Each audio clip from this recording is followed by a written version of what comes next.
Hello everyone, আজ আমরা আমাদের যে আসন্ন পিএসসি পরীক্ষা এটাকে মাথায় রেখে কিছু ইম্পর্টেন্ট কোশ্চেন্স সেটা প্র্যাকটিস করব। এর মধ্যে কিছু প্রিভিয়াস ইয়ার কোশ্চেন্স রয়েছে যেগুলো এর আগে ক্লার্কশিপ বা পিএসসির অন্যান্য পরীক্ষাতে এসেছে, এবং তার সাথে কিছু সাজেস্টিভ এমসিকিউস যেগুলো তথাকথিতভাবে আমরা যদি একটু পিএসসির কোশ্চেন্স গুলো নিয়ে কালচার করি, ডাব্লিউবিসিএস কে বাদ দিয়েই বলছি, অন্যান্য যে সমস্ত পরীক্ষা হয় গ্রাজুয়েট লেভেলে, যেমন মিসলেনিয়াস, আইসিডিএস সুপারভাইজার বা আমাদের যে ফুড এসআই সমস্ত পরীক্ষার যে প্রশ্ন, সেখানে যে ধরন সেটাকে মাথায় রেখে আমরা কিছু ইম্পর্টেন্ট কোশ্চেনের সেট আজকে প্র্যাকটিস করব। খুব বেশি ডিটেল এক্সপ্লেনেশনে আমি যাব না, বিকজ সেটা ক্লার্কশিপে তার কোনো প্রয়োজনীয়তা নেই। যতটুকু প্রয়োজন ততটুকু আমরা আলোচনা করব, ডিসকাস করব। তাহলে চলো শুরু করে দেওয়া যাক। আজকের ফার্স্ট কোশ্চেন দেখো। ফার্স্ট কোশ্চেন বলেছে, which part of the Indian constitution provides the concept of citizenship. অর্থাৎ এখানে যেটা বলা হয়েছে সিটিজেনশিপের কনসেপ্ট আমরা কোন পার্টে দেখতে পাচ্ছি। আমরা জানি আমাদের টোটাল, যদি জিজ্ঞেস করা হয় কতগুলো পার্টস আছে, আমাদের কনস্টিটিউশনে টোটাল 25টা পার্ট আছে, তাই তো? কিন্তু ইনিশিয়ালি আমি যদি বলি, যখন আমাদের সংবিধান শুরু হচ্ছে, মানে যখন সংবিধানকে এনফোর্স করা হচ্ছে, তখন ইনিশিয়ালি 22টা পার্ট ছিল। তো এই 25টা পার্টের মধ্যে সিটিজেনশিপ বা নাগরিকত্ব সেটা কত নম্বর পার্টে আছে, এই হলো প্রশ্ন। কারেক্ট আনসার আমরা সবাই জানি, আনসার হবে পার্ট 2 তে সিটিজেনশিপ আছে। বাকি যে পার্টগুলো, যেমন এখানে পার্ট 3 কথা বলা আছে, আমরা সবাই জানি পার্ট 3 তে ফান্ডামেন্টাল রাইটস এর কথা বলা আছে। Part 4 A directive principal of state policy অর্থাৎ ডিপিএসপির কথা বলা আছে। আর পার্ট 1 এ কি আছে? পার্ট 1 এ আছে union and it's territory, article 1 থেকে 4 সেইটা পার্ট 1 এ রয়েছে। তো আমরা বাকি পার্টস গুলো দেখে নিলাম। আর এখান থেকে একটা প্রশ্ন আসতে পারে, একমাত্র পার্ট যেটা আমরা ডিলিট করেছি সেটাও আসতে পারে। সবাই মাথায় রাখবে, পার্ট 7 হলো একমাত্র পার্ট যেটা কিন্তু আমরা ডিলিট করে দিয়েছি, এবং কোন অ্যামেন্ডমেন্টের মাধ্যমে ডিলিট করেছি সেটাও পরীক্ষায় আসে।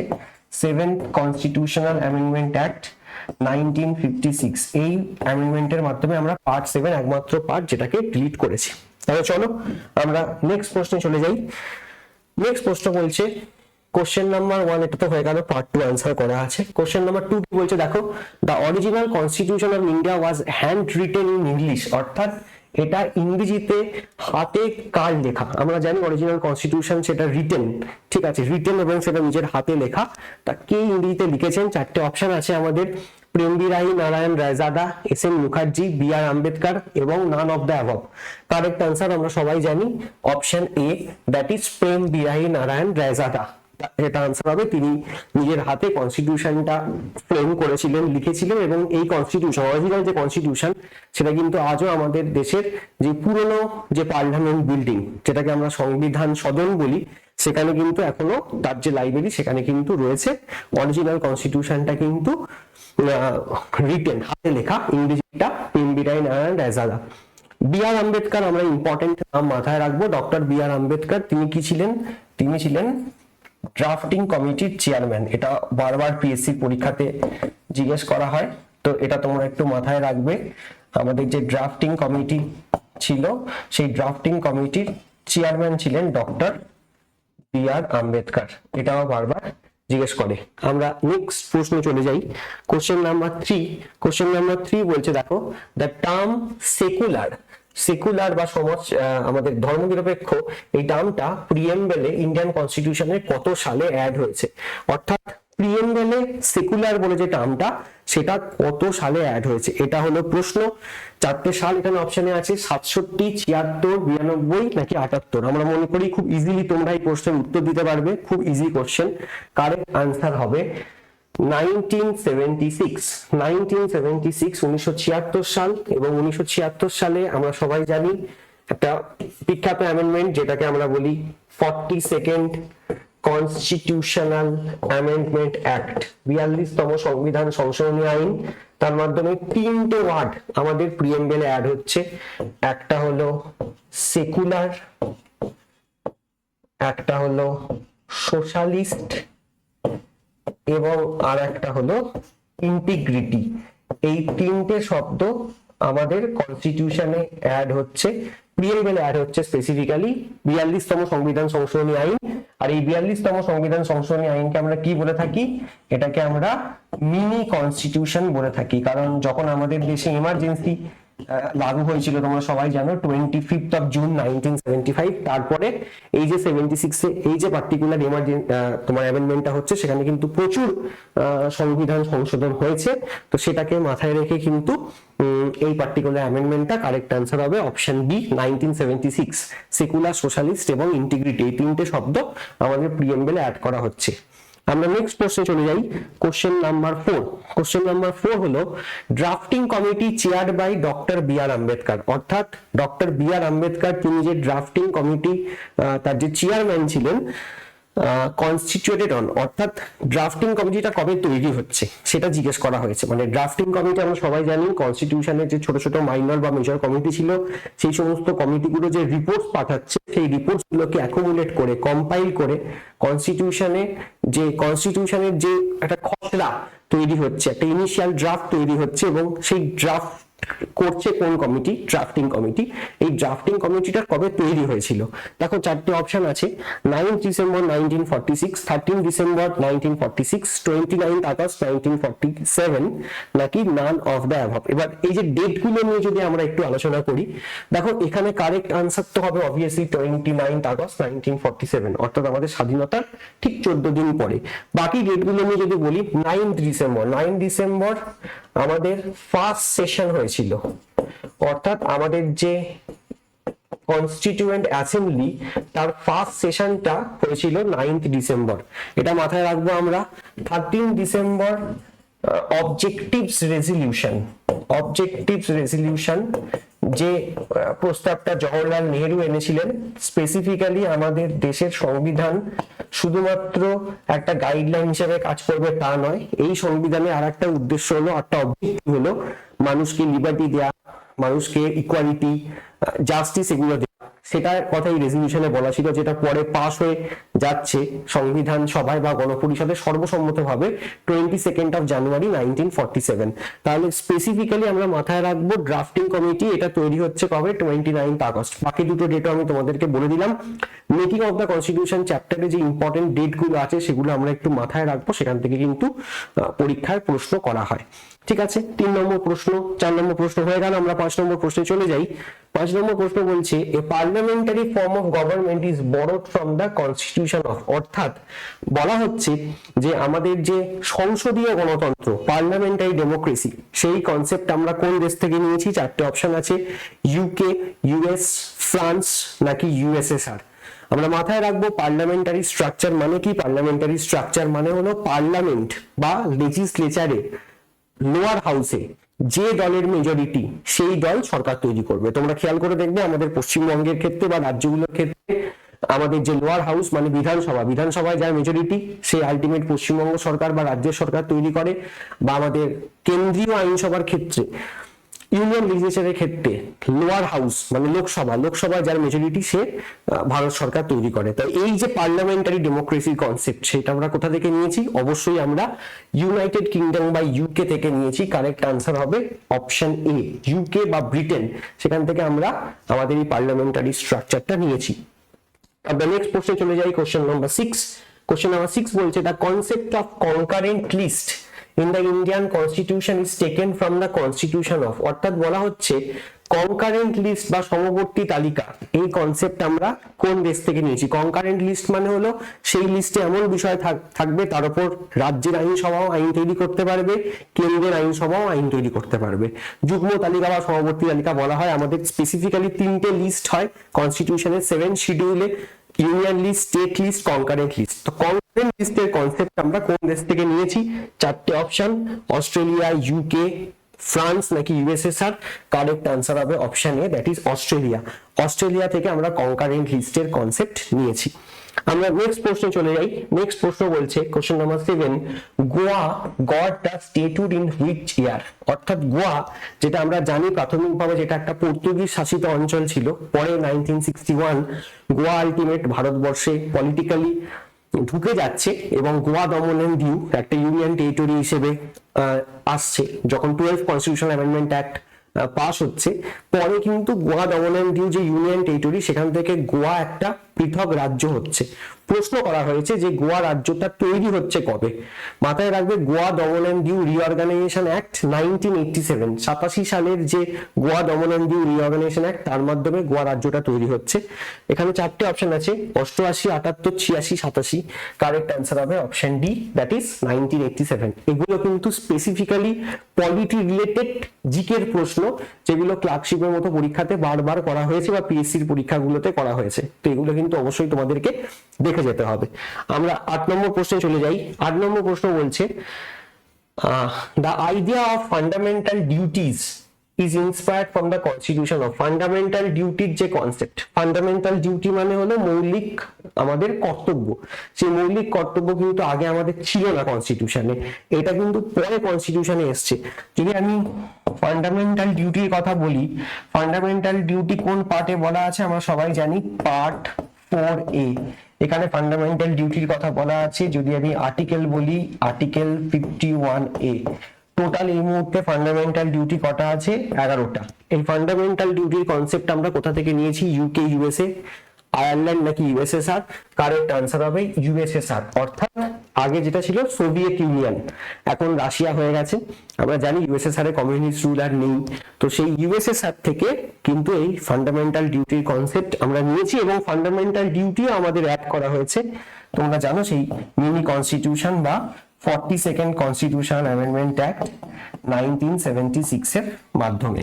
তাহলে আমাদের 8 নম্বর প্রশ্ন হয়ে গেল। 9 নম্বর প্রশ্নে আমরা চলে যাই। 9 নম্বর প্রশ্ন কি বলছে একবার দেখে নিই। 9 নম্বর প্রশ্ন বলছে the 8th schedule of the Indian constitution encompasses how many languages? আমরা জানি আমাদের 8th শিডিউলে শিডিউল ল্যাঙ্গুয়েজ রয়েছে এবং তার একটা লিস্ট কিন্তু 8th শিডিউলে করা আছে। প্রশ্ন করা হয়েছে যে 8th শিডিউলে কতগুলো শিডিউল ল্যাঙ্গুয়েজ আছে। দেখো চারটে অপশন এখানে আছে, 52, 24, 14 এবং 22, চারটে অপশন আছে। হ্যাঁ, যদি এখানে বলা হতো ইনিশিয়ালি, অর্থাৎ 1950 সালে যখন আমাদের কনস্টিটিউশন এনফোর্স হচ্ছে, তখন আমাদের শিডিউল ল্যাঙ্গুয়েজ কটা ছিল? না, আনসার হতো 14টা। ইনিশিয়ালি ছিল 14টা, কিন্তু বর্তমানে টোটাল হয়েছে 22টা। ঠিক আছে, 22টা হয়েছে। তাহলে যদি বলা হয় শিডিউল ল্যাঙ্গুয়েজ, এখানে বর্তমানে হাউ মেনি ল্যাঙ্গুয়েজেস এর কথা বলা হচ্ছে, কিছু ইনিশিয়ালি কিছু কথা বলা নেই। তাহলে এই ক্ষেত্রে আমরা কারেক্ট আনসার করব 14টা। এই সরি 22টা হবে আনসার, 14টা ইনিশিয়ালি ছিল। কারেক্ট আনসার হবে অপশন সি, দ্যাট ইজ 22। এটা তোমরা মাথায় রাখবে, ইনিশিয়ালি ছিল 14টা, বর্তমানে আছে 22টা। ঠিক আছে, কি কি অ্যাড হয়েছে সেটা একটু দেখে নেবে। 21st অ্যামেন্ডমেন্ট অ্যাক্ট, এটার মাধ্যমে অ্যাড হয়েছে সিন্ধি অ্যাড হয়েছে। তারপর 71st অ্যামেন্ডমেন্ট অ্যাক্ট, এটার মাধ্যমে অ্যাড হয়েছে নেপালি, মণিপুরি,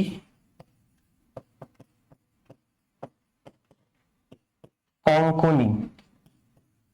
তাহলে কঙ্কনি হলো গোয়ার ল্যাঙ্গুয়েজ, মণিপুরি, মণিপুর, নেপালি। তাহলে 14, 15, 16, 17, 18। আর 92nd অ্যামেন্ডমেন্টের মাধ্যমে আরো 4টে এখানে অ্যাড হচ্ছে। বড়ো আসামের লোকেরা বলে, বোড়োল্যান্ডের লোকেরা ডোগরি, মৈথিলি, ডোগরিটা কাশ্মীরের কিছু লোকজন বলে, মৈথিলি বিহারে মিথিলা অঞ্চলের লোকেরা বলে, আর সান্থালি তুমি পশ্চিমবঙ্গেও পাবে, ঝাড়খণ্ড পাবে, বিহার, ছত্তিশগড় সব জায়গাতে পাবে। তো টোটাল তাহলে 15, 16, 17, 18, 19, 20, 21, 22 বর্তমানে কটা ল্যাঙ্গুয়েজ আছে? বর্তমানে 22টা ল্যাঙ্গুয়েজ আছে। Correct answer option C. আমরা 10 নম্বর প্রশ্নে চলে যাই। 10 নম্বর প্রশ্ন বলছে right to property deleted from fundamental rights by which constitutional amendment act? Right to প্রপার্টিকে আমরা আমাদের যে ফান্ডামেন্টাল রাইট মানে পার্ট 3 থেকে যখন আলটিমেট সেটাকে সরিয়ে দিয়েছি, সেটা কোন অ্যামেন্ডমেন্টের মাধ্যমে সরিয়েছি? আমরা চারটে অপশন এখানে আছে, 42nd, 44th, 52nd নাকি নান অফ দিস। এই ঘটনাটা ঘটছে 1978 সালে এবং এটা 44th অ্যামেন্ডমেন্ট অ্যাক্টের মাধ্যমে হচ্ছে। মাথায় রাখবে বর্তমানে আমাদের যে রাইট টু প্রপার্টি সেটা কিন্তু এখনো আমাদের কনস্টিটিউশনে রয়েছে, এমন না যে কনস্টিটিউশন থেকে আমরা পুরো সরিয়ে দিয়েছি। বর্তমানে এটা পার্ট 12 এর ভেতরে রয়েছে, এটা আমরা মাথায় রাখবো। পার্ট 12 এর ভেতরে রয়েছে। আমরা যদি বলি কত নম্বর আর্টিকেলের ভেতরে আছে, এটা আর্টিকেল 300 এর ভেতরে আছে। তাহলে রাইট টু প্রপার্টি কিন্তু এখনো এটা একটা কনস্টিটিউশনাল রাইটস, কারণ এটা কনস্টিটিউশনে রয়েছে, তাই এটাকে এখন আমরা বলবো এটা একটা কনস্টিটিউশনাল রাইট। এবং যেহেতু constitution is the supreme law of the land, constitution হলো আমাদের দেশের মেন আইন, তাই এটাকে আমরা বলবো এটা এখনো লিগ্যাল রাইট হিসেবে রয়েছে, কিন্তু এটা আর ফান্ডামেন্টাল রাইট নেই। এবং এই চেঞ্জটা হয়েছে 44th অ্যামেন্ডমেন্ট অ্যাক্ট 1978। তাহলে কারেক্ট আনসার অপশন বি। আমরা নেক্সট প্রশ্নে চলে যাই, 11 নম্বর প্রশ্ন। 11 নম্বর প্রশ্ন বলছে, who was the constitutional adviser at the time of the formation of the constitution. সংবিধান যখন তৈরি হয়েছিল গণপরিষদে কনস্টিটিউশনাল অ্যাডভাইজার কে ছিলেন? ঠিক আছে, চারটে অপশন এখানে রয়েছে। ডক্টর বি আর আম্বেদকর হবে না, ড্রাফটিং কমিটির চেয়ারম্যান। ডক্টর রাজেন্দ্র প্রসাদ, তিনি নিজে গণপরিষদের চেয়ারম্যান ছিলেন, অর্থাৎ chairman of the constitution assembly, সেটা হবে না। B N Rao, K M Munshi. K M Munshi তিনি নিজে একজন গণপরিষদের যে ড্রাফটিং কমিটি তার মেম্বার ছিলেন। কারেক্ট আনসার হবে option C, B N Rao. এই আনসার গুলো কিন্তু আমাদের খুব ফাস্ট করতে হবে, এরকম ধরনের প্রশ্নই ক্লার্কশিপে আসবে। খুব কঠিন কোশ্চেন তোমরা এক্সপেক্ট করো না, এটা ক্লাস 10 লেভেলের পরীক্ষা, তো মোটামুটি এরকম প্রশ্নই আসবে। তো বেশি ডিটেলে না পড়ে আমরা একটু ওয়ান লাইনার মোডেই জিএসটা কমপ্লিট করব। Correct answer option C. 12 নম্বর প্রশ্নে চলে যাও। 12 নম্বর প্রশ্ন বলছে, Anglo-Indians nomination in Lok Sabha is suspended by which constitutional amendment act? অর্থাৎ লোকসভাতে আগে কিছু অ্যাংলো ইন্ডিয়ান মেম্বার্স ছিলেন, যেমন তোমরা জানো ড্যারেক ও ব্র্যান, এরা সব অ্যাংলো ইন্ডিয়ান, ঠিক আছে। তো এই সমস্ত অ্যাংলো ইন্ডিয়ান মেম্বার, মানে যারা ফাদার লাইনে ব্রিটিশ, তাদের কিছু নমিনেশন একসময় লোকসভায় ছিল। আমি যদি লোকসভার ক্ষেত্রে বলি, লোকসভায় এরকম দুজন মেম্বারকে নমিনেট করা হতো, বিধানসভায় এরকম একজন মেম্বারকে নমিনেট করতো। বিধানসভায় করতো গভর্নর, লোকসভায় করতো দুজন কে প্রেসিডেন্ট। এই নমিনেশনটা তুলে দেওয়া হচ্ছে মানে বর্তমানে লোকসভাতে কোনো অ্যাংলো ইন্ডিয়ান নমিনেটেড মেম্বার প্রেসিডেন্টের দ্বারা নমিনেট হচ্ছে না। এটা কোন অ্যামেন্ডমেন্ট অ্যাক্টের মাধ্যমে হয়েছে? চারটে অপশন আছে, 100 অ্যামেন্ডমেন্ট, 101, 102 নাকি 104। তাহলে কোনটা কারেক্ট আনসার হবে? তোমরা যখন ক্লাসটা দেখবে তখন স্ক্রিনটা একটুখানি পজ করে নিজেরা আনসার দেওয়ার চেষ্টা করবে, এবং যখন সেশনটা কমপ্লিট হবে তখন কতগুলো আনসার আমরা দিতে পারলাম বা যেগুলো দিতে পারলাম না সেটা অবশ্যই নোট ডাউন করে নেবে। কারেক্ট আনসার হবে 104th কনস্টিটিউশনাল অ্যামেন্ডমেন্ট অ্যাক্ট 2020 সালে এই ঘটনাটা ঘটছে। এবং বর্তমানে যদি বলি আমাদের তাহলে লোকসভার টোটাল মেম্বার কত? আগে ছিল 545, এখন টোটাল মেম্বারটা কমে হয়ে গেছে 543। আমরা নেক্সট প্রশ্নে চলে যাই, 13 নম্বর প্রশ্ন। আচ্ছা, এখানে 101st করে দেয়া আছে, এটা একটুখানি তোমরা চেঞ্জ করে নেবে, এটা 104th হবে। 101st এ কি আছে সেটা একটু বলে দিই আমি। 101st এ জিএসটি আছে, তো এটা ভুল মার্ক করা হয়ে গেছে। আমরা নেক্সট প্রশ্নে চলে যাই, 13 নম্বর প্রশ্ন। A member of parliament can be disqualified for anti defection by the speaker or chairman. This provision has been added by which amendment? প্রশ্ন যেটা করা হচ্ছে সেটা হলো পার্লামেন্টে যে দলত্যাগ বিরোধী আইনের মাধ্যমে লোকসভার ক্ষেত্রে স্পিকার বা রাজ্যসভার ক্ষেত্রে চেয়ারম্যান একজন মেম্বারকে রিমুভ করতে পারে বা একাধিক মেম্বারকে রিমুভ করতে পারে, সে যদি দলত্যাগ বিরোধী আইনে পড়ে যায়। এই দলত্যাগ বিরোধী আইন বা ডিফেকশন ল, এটা আমাদের কনস্টিটিউশনে অ্যাড করা হচ্ছে অ্যামেন্ডমেন্টের মাধ্যমে। এখন চারটে অপশন আছে, 52nd amendment act, 61st constitution amendment act, 69th এবং 17th। কারেক্ট আনসার এখানে কোনটা হবে? 52nd amendment act. সালটা আমরা দেখে নেব 1985, এবং প্রধানমন্ত্রী সেই সময় ছিলেন রাজীব গান্ধী। তাহলে এটা আমরা একটুখানি মাথায় রাখবো। কারেক্ট আনসার হবে 52nd অ্যামেন্ডমেন্ট অ্যাক্ট। ঠিক আছে, তো চলো আমরা নেক্সট প্রশ্নে চলে যাই। 1985 মাথায় রাখবো আমরা। 14 নম্বর প্রশ্ন বলছে, the term of Rajya Sabha members. আমরা জানি রাজ্যসভা হলো একটা পার্মানেন্ট হাউস, কিন্তু রাজ্যসভার যারা মেম্বার তারা কত বছরের জন্য তারা রাজ্যসভার মেম্বার থাকেন, তাদের টার্মটা জিজ্ঞেস করা হয়েছে। চারটে অপশন আছে, 5 বছর, 7 বছর, 6 বছর নাকি নট ডিফাইন্ড। দেখো, যদি বলা হতো রাজ্যসভার কত বছর, তাহলে আমরা বলতাম নট ডিফাইন্ড, কারণ Rajya Sabha is a permanent house, রাজ্যসভাকে ডিজলভ করা যায় না যেটা লোকসভাকে করা যায়। কিন্তু প্রশ্ন করা হয়েছে যে এখানে যে রাজ্যসভার যে মেম্বার তাদের টার্ম কত বছর, তাদের টার্ম কিন্তু আনসার হবে 6 বছর। ঠিক আছে, আমরা মাথায় রাখবো প্রতি 2 বছর ছাড়া ছাড়া, ইন এভরি 2 ইয়ার্স, প্রতি 2 বছর ছাড়া ছাড়া আমাদের কিন্তু এই রাজ্যসভার ইলেকশনটা হয়, তো রাজ্যসভার মেম্বারদের টার্ম কত বছর? 6 years is the correct answer. ঠিক আছে, এটা আমরা মাথায় রাখবো। 15 নম্বর প্রশ্নে চলে যাও। 15 নম্বর প্রশ্ন বলছে the office of deputy prime minister is mentioned in which article? Deputy prime মিনিস্টারের কথা কোন আর্টিকেলে বলা আছে? চারটে অপশন এখানে তোমাদের জন্য রয়েছে, আর্টিকেল 75, আর্টিকেল 74, আর্টিকেল 76, নাকি নট মেনশনড। আচ্ছা, ডেপুটি প্রাইম মিনিস্টার অবভিয়াসলি আমাদের দেশের প্রথম ডেপুটি প্রাইম মিনিস্টার ছিলেন Sardar Patel, last deputy prime minister হয়েছিলেন এল.কে. আডবাণী। কিন্তু মাথায় রাখবে এই ডেপুটি প্রাইম মিনিস্টারের পদটা এটা কিন্তু অফিসিয়াল কোনো পোস্ট নয়, এটা কিন্তু আমাদের সংবিধানে নেই। আমরা আমাদের কাজের সুবিধার্থে, অ্যাডমিনিস্ট্রেটিভ সুবিধার্থে অনেক সময় ডেপুটি প্রাইম মিনিস্টার কে রাখি, কিন্তু এটা কিন্তু অফিসিয়াল কোনো কনস্টিটিউশনাল পোস্ট নয়। তাই কনস্টিটিউশনের কোনো আর্টিকেলে তুমি ডেপুটি প্রাইম মিনিস্টারের কোনো ডেসক্রিপশন পাবে না।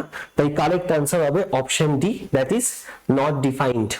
16 নম্বর প্রশ্নে আমরা চলে যাই। 16 নম্বর প্রশ্ন বলছে on which date national Panchayati Raj day is observed? কোন দিনে আমরা ন্যাশনাল পঞ্চায়েতি রাজ ডে, ঠিক আছে, এটা অবজার্ভ করি? এটা একটা জিকে প্রশ্ন হিসেবেও আসতে পারে, এটা কনস্টিটিউশনের প্রশ্ন হিসেবেও আসতে পারে। চারটে অপশন আছে, জানুয়ারি 28, ফেব্রুয়ারি 26, মার্চ 11 নাকি এপ্রিল 24। মাথায় রাখবে আমাদের দেশে পঞ্চায়েতি ব্যবস্থা অফিসিয়ালি গোটা দেশে শুরু হচ্ছে 73rd কনস্টিটিউশনাল অ্যামেন্ডমেন্ট অ্যাক্ট 1992 এর মাধ্যমে। এইটাতে কি হচ্ছে, এটাতে পঞ্চায়েতি ব্যবস্থাটা আমাদের দেশে এনফোর্স হচ্ছে, কিন্তু এখানে এনঅ্যাক্ট হচ্ছে। ঠিক আছে, এখানে এনঅ্যাক্ট হচ্ছে, মানে আলটিমেট আইনটা তৈরি হচ্ছে 92 সালে, এটা সংবিধান সংশোধনী আইন, কিন্তু এটাকে এনফোর্স করা হচ্ছে গোটা দেশে, এটা লাগু হচ্ছে। যদি কবে বলে, এটা লাগু হচ্ছে 24th of April 1993। এই গোটা যে 70th অ্যামেন্ডমেন্টটা সেটা লাগু হচ্ছে, তাই 24th April is the correct answer. National Panchayati Raj day, option D is the correct answer. আমরা নেক্সট প্রশ্নে চলে যাই। নেক্সট প্রশ্ন বলছে 17 নম্বর প্রশ্ন, the 3-tier system of Panchayati Raj was adopted by which state for the first time? ত্রিস্তরীয় পঞ্চায়েতি ব্যবস্থা ভারতবর্ষের ইতিহাসে প্রথম কোন রাজ্য অ্যাডপ্ট করছে? ঠিক আছে, মাথায় রাখবে আমাদের দেশে পঞ্চায়েতের আইনগুলো অনেকটা পরে এলেও, মানে অফিসিয়ালি গোটা দেশে ত্রিস্তরীয় পঞ্চায়েত সংক্রান্ত যে আইন 73তম সংবিধান সংশোধনী আইন, সেটা অনেক পরে এলেও রাজ্যগুলো কিন্তু তাদের মতো করে একটা পঞ্চায়েত মডেল তারা কিন্তু অনেক আগে থেকেই তারা নিয়ে নিয়েছিল, এবং তাদেরকে ভারত সরকার কর্তৃকও বলা হয়েছিল যে আপাতত রাজ্যগুলোর মতো করে একটা পঞ্চায়েত ডেভেলপমেন্ট মডেল নিয়ে আসুক, পরে ডেফিনেটলি সেটাকে আবার আমরা নতুন করে সেটা নিয়ে ভাবনা চিন্তা করব এবং আইন আনবো, এবং পরে আইন আনাও হয়েছে। তো বলছে রাজ্যের হিসেবে যদি আমরা দেখি, প্রথম কোন রাজ্যে পঞ্চায়েত সিস্টেমটা আনা হয়েছিল? দেখো চারটে অপশন আছে, রাজস্থান, অন্ধ্রপ্রদেশ, বিহার এবং কর্ণাটক। কারেক্ট আনসার হবে রাজস্থান। রাজস্থানের একটা ডিস্ট্রিক্ট আছে, ডিস্ট্রিক্টের নাম হলো নাগপুর ডিস্ট্রিক্ট, এবং এখানে 1959 সালের 2 অক্টোবর কিন্তু পঞ্চায়েতি ব্যবস্থা শুরু হয়েছিল। এটা ভারতবর্ষে প্রথম, এবং তারপর তো গোটা ভারতবর্ষেই হয়। আমাদের যদি পশ্চিমবঙ্গের ক্ষেত্রে বলে, পশ্চিমবঙ্গের পঞ্চায়েতি অ্যাক্ট 1973 সাল, সিদ্ধার্থ শঙ্কর রায় পশ্চিমবঙ্গের মুখ্যমন্ত্রী। 1978 সালে পশ্চিমবঙ্গে ভারতবর্ষের প্রথম পঞ্চায়েতের ইলেকশন হয়েছিল, জ্যোতি বসু ছিলেন পশ্চিমবঙ্গের মুখ্যমন্ত্রী। সেই সময় ভারতবর্ষের প্রথম পঞ্চায়েতে ইলেকশন কিন্তু পশ্চিমবঙ্গে হয়েছিল। তাহলে আমরা দেখে নেবো 18টা প্রশ্ন, 18 নম্বর প্রশ্ন, আর বেশি প্রশ্ন নেই তোমাদের জন্য এই ক্লাসে।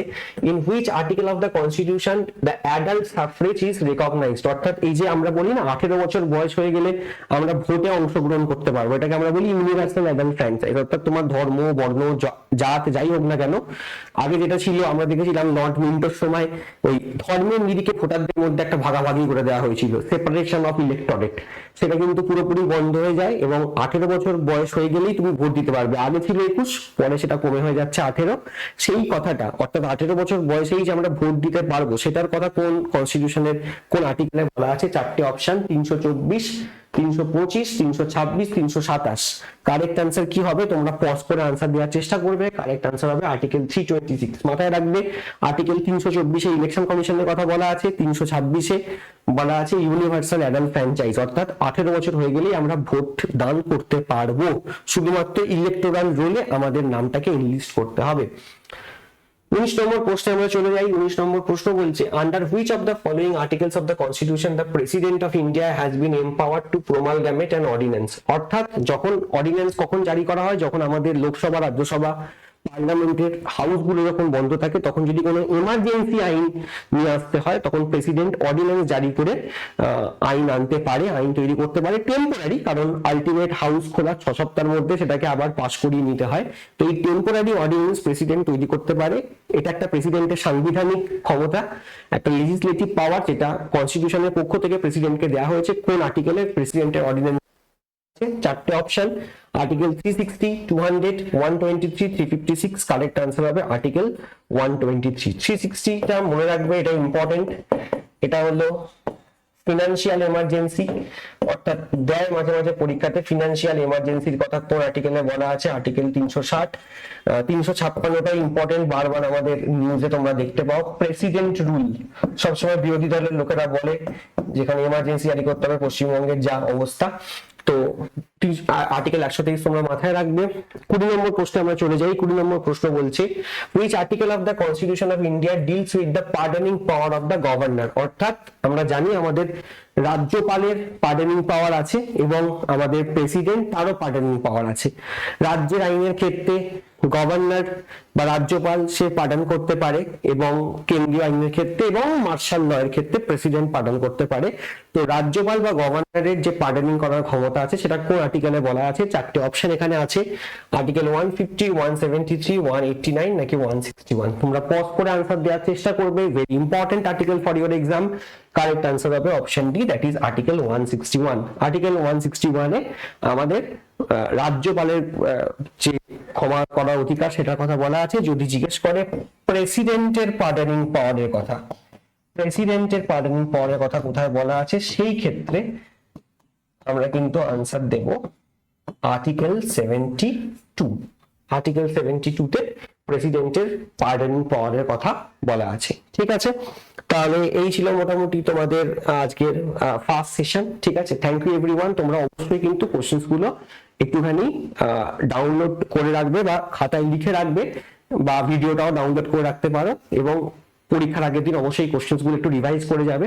আমার মনে হয় অনেকটাই এফেক্টিভ হবে এই সেশনটা। থ্যাংক ইউ সবাইকে।